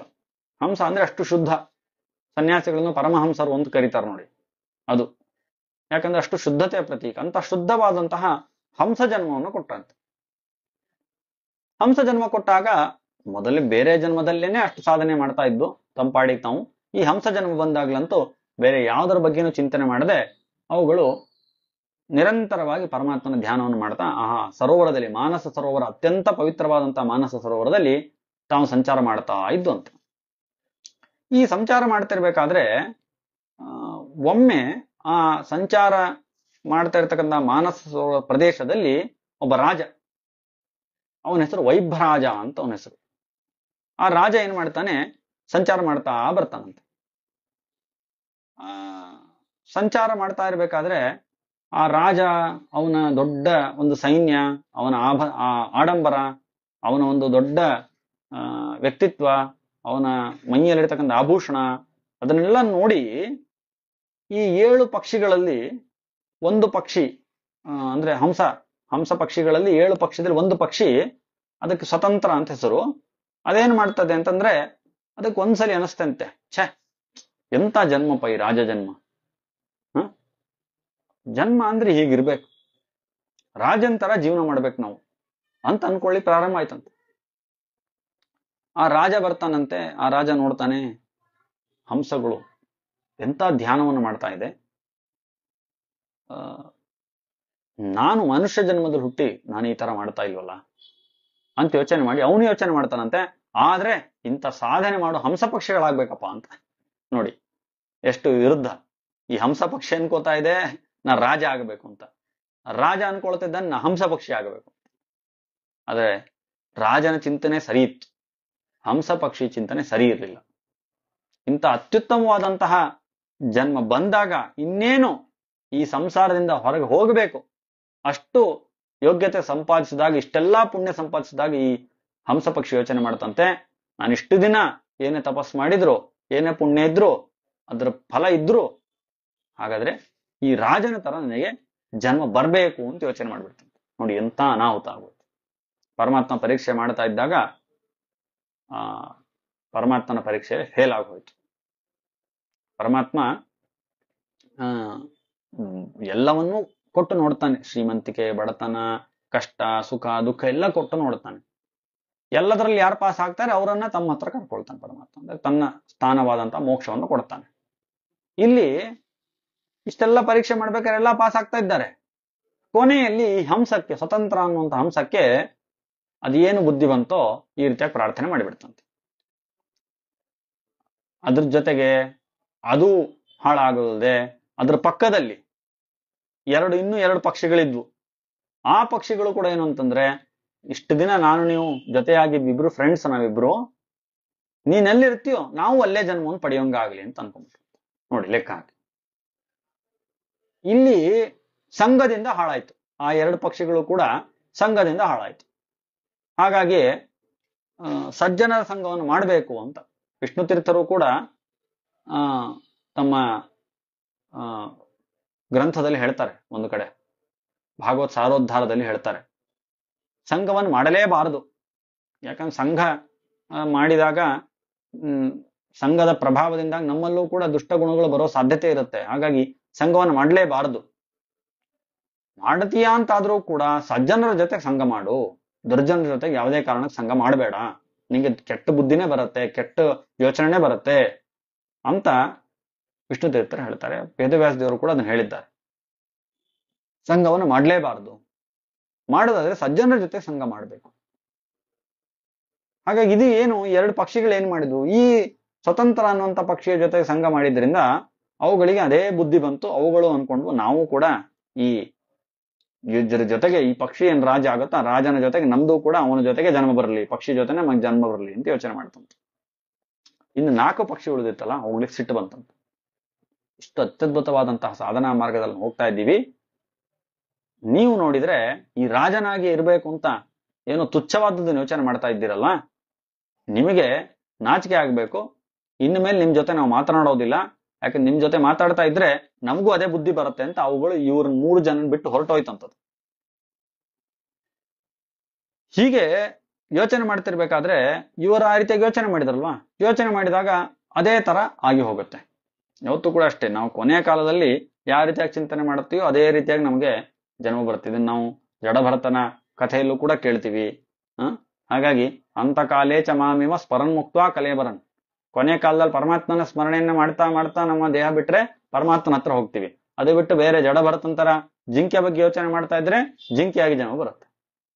ಇವುಗಳು ರಾಜ ಆಗ್ಬೇಕು ಅನ್ಕೊಂಡು ಕೊನೆಗೆ ಆ ರಾಜನಾಗಿ ಆಗಬೇಕು ಅನ್ನುವಂತ ಅಪೇಕ್ಷೆಯಿಂದಲೇ ಈ ಒಂದು ದೇಹವನ್ನ, ಹಂಸ ಎಂಬತಕ್ಕಂಥ ದೇಹವನ್ನ ತ್ಯಾಗ ಮಾಡಿದ್ವು. ಯೋಗ ಭ್ರಷ್ಟವಾಗಿ ಬಿಟ್ವು. ಯೋಗದಲ್ಲಿ ಒಳ್ಳೆ ಉತ್ತಮ ಸ್ಥಿತಿಯಲ್ಲಿ ಪಡೆದಿದ್ವು, ಆದ್ರೆ ಈ ಯೋಚನೆಯಿಂದ ಯೋಗ ಭ್ರಷ್ಟ ಆಗೋದ್ರು. ಯೋಗ ಭ್ರಷ್ಟ ಆಗಿ ಈ 3 ಜನರು ಕೂಡ ಆ ಜನ್ಮವನ್ನು ಪಡಿತಾರೆ. ಅದರಲ್ಲಿ ಸ್ವತಂತ್ರ ಪಕ್ಷಿ ಏನಿದೆ ಅಲ್ವಾ, ಆ ಸ್ವತಂತ್ರ ಪಕ್ಷಿಯೇ ಈ ಬ್ರಹ್ಮದತ್ತ ಎಂಬಂತ ರಾಜನಾಗಿ ಜನ್ಮ ಬಂದಿದ್ದು. ನೋಡಿ ಎಲ್ಲಿಂದ ಕಥೆ ಎಲ್ಲಿಗೆ ಬಂತು. ಈ ಬ್ರಹ್ಮದತ್ತನೇ ಈ ಸ್ವತಂತ್ರ ಪಕ್ಷಿ ಎಂಬಂತಹ ಪಕ್ಷಿಯಿಂದ ಅದಾದ ಮೇಲೆ ರಾಜ ಆಗ್ಬೇಕು ಅಂತ ಅನ್ಕೊಳತ್ತಲ್ವಾ, ಅದರ ಪರಿಣಾಮದಿಂದ ಬ್ರಹ್ಮದತ್ತ ಎಂಬಂತ ರಾಜ ಆಗಿದ್ದು. ಅದ್ರ ಜೊತೆಗೆ ಆ 2 ಪಕ್ಷಿಗಳಿತ್ತಲ್ಲ, ಇನ್ನೆರಡು ಪಕ್ಷಿಗಳು, ನಾವು ಅದೇ ರೀತಿಯಾಗಿ ಅವನ ಜೊತೆನೆ ಇರಬೇಕು ಅಂತ ಯೋಚನೆ ಮಾಡ್ತಲ್ಲ, ಅವುಗಳು ಆ ರಾಜನ ಮಿತ್ರರಾಗಿ, ನಾಗ ಹೇಳಿದ್ನಲ್ವಾ, ಕಂಡರೀಕ ಅಂತ ಒಬ್ಬ ಮಂತ್ರಿ, ಗಾಲವ ಅಂತ ಒಬ್ಬ ಮಂತ್ರಿ, ಈ ಮಂತ್ರಿಗಳಾಗಿ ಅವರು ಜನಿಸ್ತಾರೆ. ಆದ್ರೆ ಒಳ್ಳೆ ಸಾಧಕರು, ಇಷ್ಟೆಲ್ಲ ಮಾಡಿದ ಒಂದು ಪ್ರಭಾವದಿಂದ ಒಳ್ಳೆ ಸಾಧಕರಾಗಿ ಅವರು ಬರ್ತಾರೆ. ಕಂಡರೀಕ ಎಂಬುವಂತಹ ಒಬ್ಬ ಏನು ಇದ್ದಾನೆ, ಅವನು ಒಳ್ಳೆಯ ನಿರುಕ್ತ ಶಾಸ್ತ್ರವನ್ನ ಅಧ್ಯಯನ ಮಾಡಿದಂತಹ ಒಬ್ಬ ಜ್ಞಾನಿಯಾಗಿರ್ತಾನೆ. ಗಾಲವ ಎಂಬುವಂತಹ ಒಬ್ಬ ಋಷಿ, ಅವನು ಶಿಕ್ಷಾಶಾಸ್ತ್ರವನ್ನ ಅಧ್ಯಯನ ಮಾಡಿದಂತಹ ಒಳ್ಳೆಯ ಜ್ಞಾನಿಯಾಗಿರ್ತಾನೆ. ಗಾಲವ ಶಿಕ್ಷಾಶಾಸ್ತ್ರದ ಒಂದು ವಿಷಯ ಏನು ಅಂತಂದ್ರೆ, ನಾವು ಯಾವ ರೀತಿಯಾಗಿ ವೇದವನ್ನು ಉಚ್ಚಾರಣೆ ಮಾಡಬೇಕು ಅಂತ. ನಮ್ಮ ಸಂಸ್ಕೃತದಲ್ಲಿ ಒಂದೊಂದು ಅಕ್ಷರಕ್ಕೂ ಕೂಡ ಒಂದೊಂದು ದೇಹದ ಅಂಗದಿಂದಾಗಿ ಹುಟ್ಟುತ್ತಾವೆ ಅಂತ ಯಾವತ್ತೋ ಅದನ್ನು ಹೇಳಿದ್ದಾರೆ. ಈಗ ನಾವೇನು ಫೊನೆಟಿಕ್ಸ್ ಅಂತ ಕರಿತೀವಲ್ಲ ಈಗ ಇಂಗ್ಲಿಷ್ ಅಲ್ಲಿ, ಅದೇ ರೀತಿಯಾಗಿ ಈಗೆಲ್ಲ ನಾವು ನ್ಯೂರೋ ಸೈನ್ಸ್ ನ ಒಂದು ಬಳಸಿ ಯಾವ್ಯಾವ ಅಕ್ಷರ ಯಾವ್ಯಾವ ಅಂಗದಿಂದ ಹುಟ್ಟುತ್ತೆ ಅಂತೆಲ್ಲ ಕಂಡು ಹಿಡಿತಾ ಇದ್ದಾರೆ ಇವತ್ತು ವಿಜ್ಞಾನಿಗಳು. ಆದ್ರೆ ನಮ್ಮ ಋಷಿಗಳು ತಾವು ಯೋಗದಿಂದಲೇ ಅದನ್ನೆಲ್ಲ ಕಂಡು ಹಿಡ್ಕೊಂಡು ಯಾವ್ಯಾವ ಅಕ್ಷರಗಳು ಯಾವ್ಯಾವ ಒಂದು ನಮ್ಮ ದೇಹದ ಯಾವ್ಯಾವ ಅಂಗದಿಂದ ಹುಟ್ಟುತ್ತೆ ಅಂತೆಲ್ಲ ಗ್ರಂಥಗಳನ್ನು ನಿರ್ಮಾಣ ಮಾಡಿದ್ದಾರೆ. ಅಂತಹ ಗ್ರಂಥಗಳನ್ನ ಶಿಕ್ಷಾ ಗ್ರಂಥಗಳು ಅಂತ ಕರೀತಾರೆ. ಆ ಶಿಕ್ಷಾ ಗ್ರಂಥಗಳು ನಮಗೀಗ ಉಪಲಬ್ಧಿ ಇರುವಂತಹ ಶಿಕ್ಷಾ ಗ್ರಂಥ ಕಲಿಯುಗದಲ್ಲಿ ಪಾಣಿನಿಯ ಶಿಕ್ಷಾ ಅಂತ, ಪಾಣಿನಿ ಮಹರ್ಷಿಗಳು ಬಂದಿರತಕ್ಕಂತಹ ಶಿಕ್ಷಾ ಎಂಬಂತ ಗ್ರಂಥ ಈಗ ಉಪಲಬ್ಧಿ ಇದೆ ನಮಗೆ. ಆದ್ರೆ ಹಿಂದೆ, ಅದಕ್ಕಿಂತ ಹಿಂದೆಲೂ ಕೂಡ ಶಿಕ್ಷಾ ಎಂಬಂತ ಗ್ರಂಥಗಳಿದ್ವು. ಅಂತಹ ಶಿಕ್ಷಾ ಎಂಬಂತ ಶಾಸ್ತ್ರದ ಅತ್ಯಂತ ನಿಪುಣ ಆಗಿರ್ತಕ್ಕಂತಹ ಋಷಿ ಅಥವಾ ಜ್ಞಾನಿ ಅದು ಗಾಲವ ಎಂಬಂತ ಜ್ಞಾನಿ. ಆ ಜ್ಞಾನಿ ಅವನು ಈ ಬ್ರಹ್ಮದತ್ತನ ಮಿತ್ರನಾಗಿ, ಮಂತ್ರಿಯಾಗಿ ಇಲ್ಲಿ ಬರ್ತಾನೆ. ಇನ್ನೊಬ್ಬ ಕಂಡರೀಕ ಅಂತ ಹೇಳಿದ್ನಲ್ಲ, ಕಂಡರೀಕ ಅಂತ, ಆ ಕಂಡರೀಕ ಎಂಬಂತಹ ಒಬ್ಬ ರಾಜನ ಮಂತ್ರಿಯಾಗಿ ಇನ್ನೊಬ್ಬ ಅವನು ಬರ್ತಾನೆ. ಈ ಬ್ರಹ್ಮದತ್ತನ ಹೆಂಡತಿ ಅವಳು ಕೂಡ ತುಂಬಾ ಪ್ರಸಿದ್ಧನಾಗಿರ್ತಕ್ಕಂತಹ ತಪಸ್ವಿನಿಯ ಮಗಳು ಅವಳು ಕೂಡ. ಹಾಗೆ ಅವಳು ಕೂಡ ತುಂಬಾ ತಪಸ್ವಿನಿಯಾಗಿರ್ತಾರೆ. ಇವರಿಬ್ಬರ ದಾಂಪತ್ಯದಲ್ಲಿ ಅವರಿಗೆ ಈ ಮಗು ಹುಟ್ಟುತ್ತೆ. ಈ ಮಗುವಿನ ಕಥೆ ಇಲ್ಲಿ ಪ್ರಾರಂಭ ಆಗುತ್ತೆ. ಹಾಗಾದ್ರೆ ಎಷ್ಟು ಮಹತ್ವ ಶ್ರಾದ್ದಕ್ಕೆ ಇದೆ ಅಂತ ಹೇಳಲಿಕ್ಕೆ ಹೊರಟಿರ್ತಕ್ಕಂಥ ಕಥೆ ಇದು. ಎಷ್ಟು ಮಹತ್ವ ಇದೆ. ಮತ್ತೆ ಅಕಸ್ಮಾತ್ ಗೋಯಿಗೆ ನಾವೇನಾದ್ರೂ ಹಿಂಸೆ ಕೊಟ್ರೆ, ನಾವು ಏನಾದ್ರೂ ವ್ಯತ್ಯಾಸವನ್ನು ಮಾಡಿದರೆ ಎಂತೆಂಥ ಸಮಸ್ಯೆಗಳು ಬರಬಹುದು ಅಂತ ಹೇಳಲಿಕ್ಕೆ ಕೊಟ್ಟಿರ್ತಕ್ಕಂಥ ಸಪ್ತವ್ಯಾಧ ಕಥೆ ಅಂತ ಪ್ರಸಿದ್ಧ ಇದೆ. ಹಾಗಾದ್ರೆ ಮೊದಲು ಆ ಕೌಶಿಕನ ಮಕ್ಕಳಾಗಿ ಮಾಡಿರ್ತಕ್ಕಂಥ ಒಂದು ಪಾಪ, ಗೋಹತ್ಯೆ ಎಂಬುವಂತಹ ಮಹಾಪಾಪ, ಅದು ಅವರನ್ನ ಇಷ್ಟು ಜನ್ಮಗಳಲ್ಲಿ ಬೇರೆ ಬೇರೆ ಬೇರೆ ಜನ್ಮಗಳಲ್ಲಿ ಅವರಿಗೆ ಅದು ಪಾಪ ಹಂಗೆ ಕಂಟಿನ್ಯೂ ಆಯ್ತು, ಮುಂದುವರಿತಾ ಹೋಯ್ತು.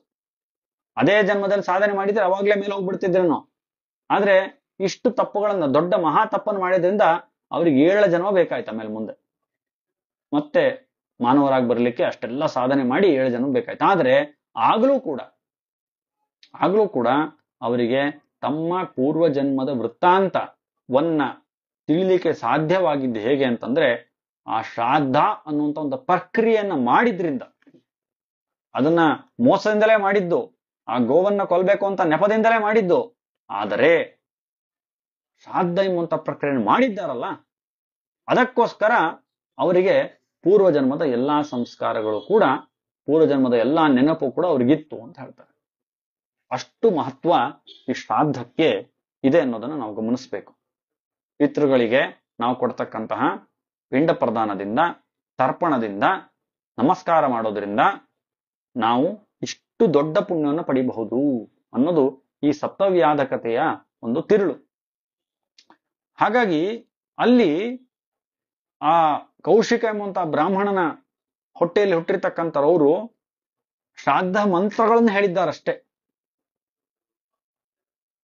ಆದ್ರೆ ಮುಂದೆ ಕೆಟ್ಟದ್ದೇ ಮಾಡಿದ್ದೆಲ್ಲ, ಆದ್ರೆ ಅದು ನೆನಪಿತ್ತು ಅವ್ರಿಗೆ. ಅದ್ರ ಪರಿಣಾಮ ಅಷ್ಟು ಪುಣ್ಯ. ಹಾಗಾಗಿ ನಾವು ಏನಾದರೂ ಅಕಸ್ಮಾತ್ ಶ್ರದ್ಧೆಯಿಂದ ಶ್ರಾದ್ದ ಮಾಡಿದರೆ ನಮಗೆಷ್ಟು ಪುಣ್ಯ ಬರ್ಲಿಕ್ಕಿಲ್ಲ ಅಂತ ಯೋಚನೆ ಮಾಡಿ. ಅದರಿಂದ ಅದನ್ನೇನು ಕರಿತೀವಿ ನಾವು? ಶ್ರಾದ್ದ ಅಂತ ಕರೀತಾರೆ. ಇಲ್ಲೇ ಹರಿವಂಶದಲ್ಲೇ ಬರುತ್ತೆ, ದೇವ ಕಾರ್ಯಾದಪಿ ಮುನೆ ಪಿತೃಕರ್ಮ ವಿಶಿಷ್ಯತೆ ಅಂತ ಹೇಳ್ತಾರೆ. ಅದಕ್ಕೋಸ್ಕರ ದೇವ ಕಾರ್ಯಕ್ಕಿಂತ ಶ್ರೇಷ್ಠವಾದದ್ದು ಯಾವ್ದಪ್ಪ ಅಂದ್ರೆ ಪಿತೃಕರ್ಮ ಅಂತ ಹೇಳ್ತಾರೆ.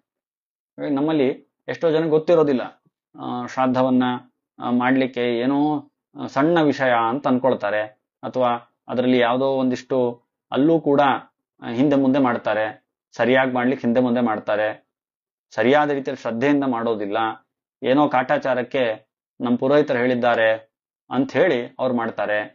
ಇನ್ ಕೆಲವರು ಒಂದ್ಸಲಿ ಗಯಾ ಹೋಗಿ ಬಂದು ನಾವು ಶ್ರಾದ್ದ ಮಾಡಿಬಿಟ್ರೆ ಆಗೋಯ್ತು, ನಮ್ಮ ಜೀವನ ಪೂರ್ತಿ ನಾವು ಶ್ರಾದ್ದನೇ ಮಾಡೋದಿಲ್ಲ ಅಂತ ಸಂಕಲ್ಪ ಮಾಡಿ ಕೂತ್ಕೊಳ್ತಾರೆ. ಆದ್ರೆ ಗಯಾದಲ್ಲಿ ಶ್ರಾದ್ದ ಮಾಡೋದ್ರಿಂದಾಗಿ ಅಧಿಕವಾದ ಪುಣ್ಯವನ್ನು ಹೇಳಿದ್ದಾರೆ ಅಷ್ಟೇ ಹೊರತು ಗಯಾ ಶ್ರಾದ್ದ ಮಾಡಿದ ಮೇಲೆ ಶ್ರಾದ್ದವನ್ನ ಬಿಡಬೇಕು ಅಂತ ಹೇಳಿಲ್ಲ. ಯಾಕಂದ್ರೆ ಶ್ರಾದ್ದ ನಿತ್ಯ, ನೈಮಿತ್ತಿಕ, ಕಾಮ್ಯ ಅಂತ 3 ರೀತಿಯಾದಂತಹ ಶ್ರಾದ್ದವನ್ನ ಇದೇ ಹರಿವಂಶ ಪುರಾಣ ಹೇಳುತ್ತೆ. ಶ್ರಾದ್ದ ನಿತ್ಯ, ಷಣ್ಣವತಿ ಶ್ರಾದ್ದಗಳು ಅಂತ 96 ಶ್ರಾದ್ದಗಳು ವರ್ಷದಲ್ಲಿ ಬರುತ್ತೆ. ಷಣ್ಣವತಿ ಅಂತ ಕರಿತೀವಿ, ಷಣ್ಣವತಿ ಶ್ರಾದ್ದಗಳು ಅಂತ 96 ದಿನಗಳು. ಅದರಲ್ಲಿ ಈ 14 ಮನ್ವಂತರದ ಮನ್ವಂತರಾದಿ ಅಂತ ಕರಿತೀವಿ ಅದು. ಆಮೇಲೆ ಯುಗಾದಿ, ಯುಗದ ದ್ವಾಪರಾದಿ, ಕಲಿಯುಗಾದಿ, ತ್ರೇತಾಯುಗಾದಿ, ಕೃತಯುಗಾದಿ ಅಂತ 4 ಇದು. ಆಮೇಲೆ ದರ್ಶ, ಪೂರ್ಣಿಮಾ ಮತ್ತು ಅಮಾವಾಸ್ಯೆ ಅಂತಕ್ಕಂಥ ದರ್ಶ ಅದು. ಆಮೇಲೆ ವ್ಯತಿಪಾತಗಳು ಬರುತ್ತವೆ. ಇದೆಲ್ಲ ಸೇರಿದ್ರೆ 96 ಶ್ರಾದ್ದಗಳು. ಶ್ರಾದ್ದ ಅಂತಂದ್ರೆ ಎಲ್ಲಾ ಶ್ರಾದ್ದದಲ್ಲೂ ಕೂಡ ನಾವು ಪಿಂಡ ಪ್ರದಾನ ಪುರಸರವಾಗಿ ಮಾಡಬೇಕು ಅಂತಾನೆ ಏನಿಲ್ಲ. ನಮ್ಮ ಪಿತೃಗಳಿಗೆ ತರ್ಪಣವನ್ನ ನಾವು ಕೊಡಬೇಕು ಮುಖ್ಯವಾಗಿ. ಹಾಗಾಗಿ ಅದು, ಅಥವಾ ಆಮಶ್ರಾದ್ದ, ಹೇಮಶ್ರಾದ್ದ ಅಂತೆಲ್ಲ ಬೇರೆ ಬೇರೆ ರೀತಿಯ ಶ್ರಾದ್ದ ಇದೆ. ಆಮಶ್ರಾದ್ದ ಅಂತಂದ್ರೆ ಒಬ್ಬ ಬ್ರಾಹ್ಮಣನಿಗೆ ಅವನಿಗೆ ಒಂದು ದಿನಕ್ಕೆ ಬೇಕಾಗುವಷ್ಟು ಆಹಾರ ಪದಾರ್ಥವನ್ನು ಅವನು ತಲುಪಿಸೋದು, ಅದನ್ನ ನಾವು ಆಮಶ್ರಾದ್ದ ಅಂತ ಕರಿತೀವಿ. ಈಗ ನಾವೆಲ್ಲೋ ಒಂದ್ ಕಡೆ ಇದಕ್ಕೆ ಹೋಗಿದ್ದೀವಿ, ಎಲ್ಲೋ ಒಂದ್ ಕಡೆ ಯಾತ್ರೆಗೆ ಹೋಗಿದ್ದೇವೆ, ಅಲ್ಲಿ ನಮಗೆ ಅಥವಾ ಇನ್ಯಾವ್ರದೋ ಮನೆಗೆ ಹೋಗಿದ್ದೀವಿ, ಅವತ್ತಿಂದ ಈ ರೀತಿಯ ಶ್ರಾದ್ದ ಬಂತು. ಅವತ್ತೇನ್ ಮಾಡ್ಬೇಕು ಅಂತಂದ್ರೆ ನಮ್ಗೆ ಆಗ್ತಾ ಇಲ್ಲ, ಹಾಗಾಗಿ 2 ಬ್ರಾಹ್ಮಣರಿಗೆ ನಾವು ಅವರ ಭೋಜನಕ್ಕೆ ವ್ಯವಸ್ಥೆ ಮಾಡಿದ್ರೆ ಅದು ಶ್ರಾದ್ದವೇ ಆಗುತ್ತೆ. ಅಂದ್ರೆ ಹೇಮಶ್ರಾದ್ದ ಇಲ್ಲ, ನಮ್ಗೆ ಅದನ್ನು ವ್ಯವಸ್ಥೆ ಮಾಡ್ಲಿಕ್ಕೆ ಆಗ್ತಿಲ್ಲ ಅಂತಂದ್ರೆ ಎಲ್ಲಾದ್ರೂ ಒಂದ್ ಕಡೆ ಅವರಿಗೆ ವ್ಯವಸ್ಥೆ ಆಗುವಂತೆ ಅವರಿಗೆ ದುಡ್ಡನ್ನ ವ್ಯವಸ್ಥೆ ಮಾಡಿದ್ರು ಸಾಕು. ಹೇಮಶ್ರಾದ್ದ, ಹೇಮ ಅಂದ್ರೆ ಬಂಗಾರ ಅಂತ, ಬಂಗಾರ ಅಂದ್ರೆ ದುಡ್ಡು ಅಂತ ಅರ್ಥ. ಅವರಿಗೆ ಆ ದುಡ್ಡನ್ನು ಕೊಟ್ಟು ಅವರಿಗೆ ಅವರ ಊಟಕ್ಕೆ ಆಗುವಂತೆ, ಅವರ ಭೋಜನಕ್ಕೆ ಆಗುವಂತೆ ಅವರಿಗೆ ವ್ಯವಸ್ಥೆ ಮಾಡೋದು ಕೂಡ ಅದು ಒಂದು ರೀತಿಯಾದ ಶ್ರಾದ್ದ. ಹೀಗೆ ಆಮಶ್ರಾದ್ದ, ಹೇಮಶ್ರಾದ್ದ, ಕೂರ್ಚ ಶ್ರಾದ್ದ ಅಂತೆಲ್ಲ 5 ವಿಧವಾದ, ತೀರ್ಥ ಶ್ರಾದ್ದ ಅಂತ 5 ರೀತಿಯಾದಂತಹ ಶ್ರಾದ್ದ ಇದೆ. ಒಟ್ಟಾರೆಯಾಗಿ 96 ಶ್ರಾದ್ದಗಳನ್ನ ಅಥವಾ 96 ಶ್ರಾದ್ದಗಳನ್ನ ನಮ್ಮ ಒಂದು ವರ್ಷದಲ್ಲಿ ನಾವು ಮಾಡಲಿಕ್ಕೆ ಅವಕಾಶ ಇದೆ. ಹಾಗಾದ್ರೆ ಯಾರು ಇದನ್ನ ಭಕ್ತಿ ಶ್ರದ್ಧೆಯಿಂದ ಮಾಡ್ತಾರೋ ಅವರಿಗೆ ಬರ್ತಕ್ಕಂಥ ಪುಣ್ಯಕ್ಕೆ ಮಿತಿನೇ ಇಲ್ಲ. ಎಷ್ಟೋ ಸಲ ನಾವು ಅನ್ಕೊಳ್ತೀವಿ, ಅಯ್ಯೋ ಎಷ್ಟೆಷ್ಟೋ ಪಾಪ ಮಾಡ್ತೀವಿ ನಾವು ಅಂತ. ಆದ್ರೆ ಪರಮಾತ್ಮ ಹೇಳ್ತಾನೆ, ಕಲಿಯುಗದಲ್ಲಿ ನೀನ್ ಪಾಪ ಮಾಡ್ತೀಯಲ್ಲ ಎಷ್ಟು ಅಂತ, ಅದು ಸರಿ ಒಪ್ಕೊಳ್ಳೋಣ, ಬೇಕಾದಷ್ಟು ಪಾಪ ಮಾಡ್ತೀಯ. ಆದ್ರೆ ಒಂದು ಒಳ್ಳೆ ಕೆಲಸ ಮಾಡೋದ್ರಿಂದ ನಿನಗೆ ಎಷ್ಟು ಪುಣ್ಯ ಬರುತ್ತೆ ಅಂದ್ರೆ ಲೆಕ್ಕಕ್ಕೆ ಇಲ್ಲ, ಅಷ್ಟು ಪುಣ್ಯ ಬರುತ್ತೆ ಅಂತ. ಯಾಕಂದ್ರೆ ಕೃತ ತ್ರೇತೆ ದ್ವಾಪರದಲ್ಲೆಲ್ಲ ಸಾಧಕರಿದ್ದೇ ಇದ್ದಾರೆ. ಅವ್ರು ಸಾಧನೆ ಮಾಡಿದ್ರೆ ಅವಾಗ ಆ ಯುಗಕ್ಕೆ ಎಷ್ಟು ಬೇಕೋ ಅಷ್ಟು ಪುಣ್ಯ ಬರುತ್ತೆ, ಹೌದು. ಆದ್ರೆ ಈ ಯುಗದಲ್ಲಿ, ಕಲಿಯುಗದಲ್ಲಿ ಸಾಧನೆ ಮಾಡ್ಲಿಕ್ಕೆ ಸರಿಯಾದಂತ ವಾತಾವರಣ ಇಲ್ಲ, ವಿಪರೀತ ವಾತಾವರಣ ಇದ್ದಾಗಲೂ ಕೂಡ ನೀನೇನಾದ್ರೂ ಒಂದು ಒಳ್ಳೆ ಕೆಲಸ ಮಾಡಿಬಿಟ್ರೆ ನಿನಗೆ ಲೆಕ್ಕ ಹಾಕ್ಲಿಕ್ಕೂ ಸಾಧ್ಯ ಇಲ್ಲ, ನೀನ್ ಪಾಪ ಮಾಡ್ಲಿಕ್ಕೂ ಸಾಧ್ಯ ಇಲ್ಲ, ಅಷ್ಟು ಪುಣ್ಯ ಬರುತ್ತಂತ. ಪಾಪವನ್ನೂ ನೀನ್ ಮಾಡ್ಲಿಕ್ಕೆ ಸಾಧ್ಯ ಇಲ್ಲ, ಅಷ್ಟು ಪುಣ್ಯ ಬರುತ್ತೆ ಅಂತ ಹೇಳ್ತಾರೆ. ಅದು ಯಾಕೆ? ಒಂದಿಷ್ಟು ಒಳ್ಳೆ ಕೆಲಸ ಮಾಡಿದ್ರೆ ಸಾಕು. ಹಾಗಾಗಿ ದೇವತೆಗಳು ಕೂಡ ಈ ಕಲಿಯುಗದಲ್ಲಿ ಬಂದು ಅವತಾರ ಮಾಡ್ಬೇಕು ಅಂತ ಇಚ್ಛೆ ಪಡ್ತಾರಂತೆ. ಯಾಕೆ ಅಂತಂದ್ರೆ ಈ ಕಲಿಯುಗದಲ್ಲಿ ಮಾಡಿದಂತಹ ಸತ್ಕರ್ಮಗಳಿಗೆ ಅಷ್ಟು ಪುಣ್ಯವನ್ನ ಹೇಳಿದ್ದಾರೆ. ಹಾಗಾದ್ರೆ ನಾವು ಇದ್ರದ್ದೆಲ್ಲವೂ ತಿಳಿದುಕೊಂಡು, ಇದರ ಹಿನ್ನೆಲೆಯನ್ನೆಲ್ಲ ತಿಳಿದುಕೊಂಡು ನಾವು ಆ ಶ್ರಾದ್ದ ಮುಂತಾದಂತಹ ಕರ್ಮಗಳನ್ನು, ಸತ್ಕರ್ಮವನ್ನ ಮಾಡಬೇಕು ಅಂತ ತಿಳಿಸ್ಲಿಕ್ಕೋಸ್ಕರವಾಗಿಯೇ ಹೊರಟಿರ್ತಕ್ಕಂತಹ ಈ ಕತೆ ಸಪ್ತವ್ಯಾಧ ಎಂಬಂತ ಕತೆ. ಹಾಗಾದ್ರೆ ಈ ಬ್ರಹ್ಮದತ್ತ ಅವನು ತಾನು ಬರ್ತಾನೆ, ವ್ಯಾಧ ಕೌಶಿಕ ಬ್ರಾಹ್ಮಣನ ಮಗನಾಗಿರ್ತಕ್ಕಂತಹ ಅವನು ಅಲ್ಲಿ ಪಿತೃವರ್ತಿ ಅಂತ ಅವನ ಹೆಸರಿತ್ತು. ಅಂತ ಪಿತೃವರ್ತಿ ಅನ್ನೋನು ಎಲ್ಲಾ ಜನ್ಮಗಳನ್ನು ದಾಟ್ಕೊಂಡು ಕೊನೆಗೆ ಬ್ರಹ್ಮದತ್ತ ಎಂಬಂತಹ ರಾಜನಾಗಿ ಬರ್ತಾನೆ. ಈ ಕಡೆ ಅವನ ಇಬ್ಬರು ಮಿತ್ರರು ಕೂಡ ಅವನ ಮಂತ್ರಿಗಳಾಗಿ, ಕಂಡರೀಕ ಮತ್ತೆ ಗಾಲವ ಎಂಬತಕ್ಕಂತಹ ಇಬ್ಬರು ಮಂತ್ರಿಗಳಾಗಿ ಬರ್ತಾರೆ. ಗಾಲವ ಎಂಬಂತ ಋಷಿ ಅವನ ವೇದದಲ್ಲೂ ಕೂಡ ಬರುತ್ತೆ ಅವನ ಉಲ್ಲೇಖ, ಅಂತಹ ಶ್ರೇಷ್ಠನಾಗಿರ್ತಕ್ಕಂಥ. ಆಮೇಲೆ ಅವನು ಮುಂದೆ ಆ ಬ್ರಹ್ಮದತ್ತ ಏನಿದ್ದಾನೆ ಅವನ ಮಗ, ಅವನು ಕಣ್ಣಿಲ್ಲದವನ ಆಗ್ತಾನೆ. ನಾನು ಹೇಳಿದಾಗ್ಲೇ ನಿಮಗೆ, ಅವನು ಕಣ್ಣಿಲ್ಲದವನಾಗಿ ಅವನು ಆಗ್ತಾನೆ. ಅವನಿಗೆ ಇನ್ನೊಬ್ಬ ಮಗನು ಇರ್ತಾನೆ, ವಿಶ್ವಕ್ಸೇನ ಅಂತ ಇನ್ನೊಬ್ಬ ಮಗ ಇರ್ತಾನೆ. ಆ ವಿಶ್ವಕ್ಸೇನ ಆಮೇಲೆ ಬ್ರಹ್ಮದತ್ತ ಅವನ ಕಥೆ ಅನ್ನೋದು ಅದು ಮುಂದುವರಿಯುತ್ತೆ ಮುಂದೆ. ಅವನು ಈ ಇರುವೆ ಎಲ್ಲಾ ಪ್ರಾಣಿಗಳ ಮಾತನ್ನು ಕೂಡ ಕೇಳ್ತಕ್ಕಂಥ ಸಾಮರ್ಥ್ಯ ಇದೆ ಅಲ್ವಾ ಅವನಿಗೆ. ಹಾಗಾಗಿ ಒಂದು ಬಾರಿ ಇರುವೆ ಏನಿದೆಯಲ್ವಾ, ಆ ಪರಸ್ಪರ ಇರುವೆಗಳು ಮಾತಾಡ್ತಾ ಇರ್ತಕ್ಕಂಥ ಮಾತನ್ನು ಕೂಡ ಬ್ರಹ್ಮದತ್ತ ಕೇಳಿಸ್ಕೊಂಡ್ಬಿಡ್ತಾನಂತೆ. ಅದರಿಂದಾಗಿ ಆಗ್ತಕ್ಕಂಥ ಅನರ್ಥ ಏನು ಅನ್ನೋದನ್ನೆಲ್ಲವನ್ನು ಕೂಡ ಮುಂದೆ ಹರಿವಂಶ ಪುರಾಣ ನಿರೂಪಣೆ ಮಾಡುತ್ತೆ. ಅದರ ಒಂದು ಪುರಾಣದ ಆ ಪ್ರವಚನದ ಒಂದು ಸಾರವನ್ನ ನಾಳೆ ದಿನ ನೋಡೋಣ. ಈ ಪ್ರವಚನದಿಂದಾಗಿ ನಮ್ಮ ಪಿತೃದೇವತೆಗಳು ತೃಪ್ತರಾಗ್ಲಿ, ಆ ಪಿತೃಕರ್ಮವನ್ನು ಮಾಡ್ತಕ್ಕಂತಹ ಶ್ರದ್ಧೆ ಎಲ್ಲಾ ಸದ್ಭಕ್ತರಲ್ಲೂ ಮೂಡ್ಲಿ ಅಂತ ಪ್ರಾರ್ಥನೆ ಮಾಡ್ತಾ ಇವತ್ತನ್ನ ಪ್ರವಚನವನ್ನ ಇಲ್ಲಿಗೆ ಸಮರ್ಪಿಸೋಣ. ಶ್ರೀಕೃಷ್ಣ ಅರ್ಪಣಮಸ್ತು.